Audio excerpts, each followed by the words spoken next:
Hi friends, మా ఛానల్ని subscribe చేసుకోండి. మరిన్ని అప్డేట్స్ కోసం బెల్ ఐకాన్ని క్లిక్ చేయండి. Hi friends, welcome to my channel get ready. టాలీవుడ్లో సుకుమార్ రామ్ చరణ్ కాంబినేషన్లో వచ్చిన రంగస్థలం సినిమా తర్వాత బోయపాటి డైరెక్షన్లో రామ్ చరణ్ నటించిన చిత్రం వినయ విధేయ రామ. ఈ సినిమాపై మొదటి నుంచి భారీ అంచనాలు పెట్టుకున్నారు. ఫస్ట్ లుక్ టీజర్ ట్రైలర్లో రామ్ చరణ్ను ఓ రేంజ్లో చూపించారు. సంక్రాంతి పండుగ కానుకగా వినయ విధేయ రామ ప్రపంచవ్యాప్తంగా రిలీజ్ అయింది. అయితే రిలీజ్ అయిన అన్ని సెంటర్స్లో డిబేట్ టాక్ వచ్చింది. కానీ కలెక్షన్స్ పరంగా సినిమా పర్వాలేదు అనేసి అనిపించింది. కానీ కలెక్షన్స్ పరంగా బాక్సాఫీస్ దగ్గర ఈ చిత్రం ఓ రేంజ్లో దుమ్ము లేపింది అనేసి చెప్పవచ్చు.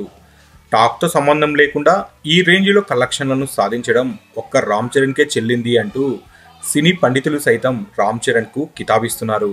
కేవలం రామ్ చరణ్పై ఉన్న ఇమేజ్తోనే ఈ సినిమా కొంతకాలం రన్ అయింది అన్న టాక్ వచ్చింది. ఈ ఏడాది ఆల్ టైమ్ బిగ్గెస్ట్ డిజాస్టర్స్లో ఒకటిగా నిలిచింది వినయ విధేయ రామ. గత కొన్నేళ్లుగా తెలుగులో అట్టర్ ఫ్లాప్ అయిన సినిమాలు వేరే భాషల్లో డబ్బింగ్ రూపంలో కానీ యూట్యూబ్ పరంగా కానీ రికార్డులు సృష్టించాయి. గత కొన్నేళ్లుగా తెలుగులో అట్టర్ ఫ్లాప్ అయిన సినిమాలు వేరే భాషల్లో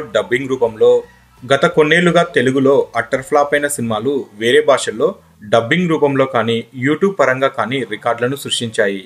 కొన్ని సినిమాలు అయితే బాలీవుడ్ యూట్యూబుల్లో సెన్సేషన్ రికార్డులను కూడా నమోదు చేసుకున్నాయి. ఇక టాలీవుడ్ హీరోలు అల్లు అర్జున్, రామ్ చరణ్ అంటే మాలీవుడ్లో మంచి క్రేజ్ ఉంది. ఈ నేపథ్యంలో మాలీవుడ్లో వినయ విధేయ రామ డబ్ చేశారు. అక్కడ మంచి వసూలనే సాధిస్తూ ప్రతి ఒక్కరిని ఆశ్చర్యానికి గురిచేస్తుంది. దీంతో ఈ సినిమాను కొన్న డిస్ట్రిబ్యూటర్లు ఆనందంలో ఉన్నారు.